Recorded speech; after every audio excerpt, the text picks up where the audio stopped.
Welcome back to Wells's Kitchen. Today we're going to do part 3 of Let's Make a Tandoor.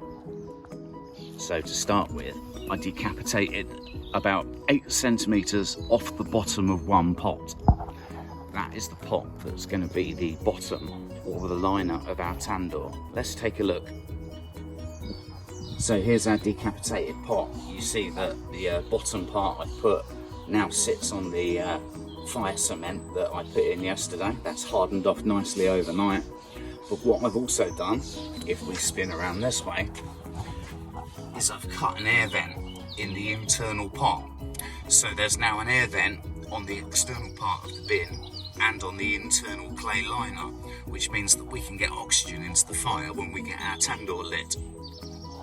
Finally, I've used offcuts from the fire bricks that I use to line the base and fire cement to seal all the way around the internal liner, the clay pots, and the external liner, which is the bin. And that means that when I put my insulation material down into this void here, it's not going to spill out of the gap.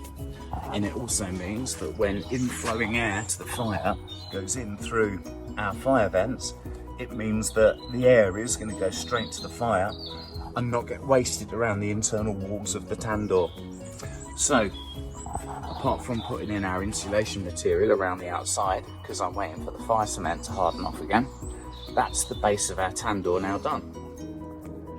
And just for completeness, there we go, part 3 now complete. You can see that I poured perlite all the way around in the gap. That's the insulator that stops the outside bin getting too hot and helps keep the heat inside the clay liner in the tandoor. You can use vermiculite instead of perlite, available from many places online and local garden centres. Both of them have got great thermodynamic properties. Perlite just as good as vermiculite, and probably when you buy it by bulk litre bags, probably a couple of quid cheaper as well. So consider perlite if you're doing a similar project.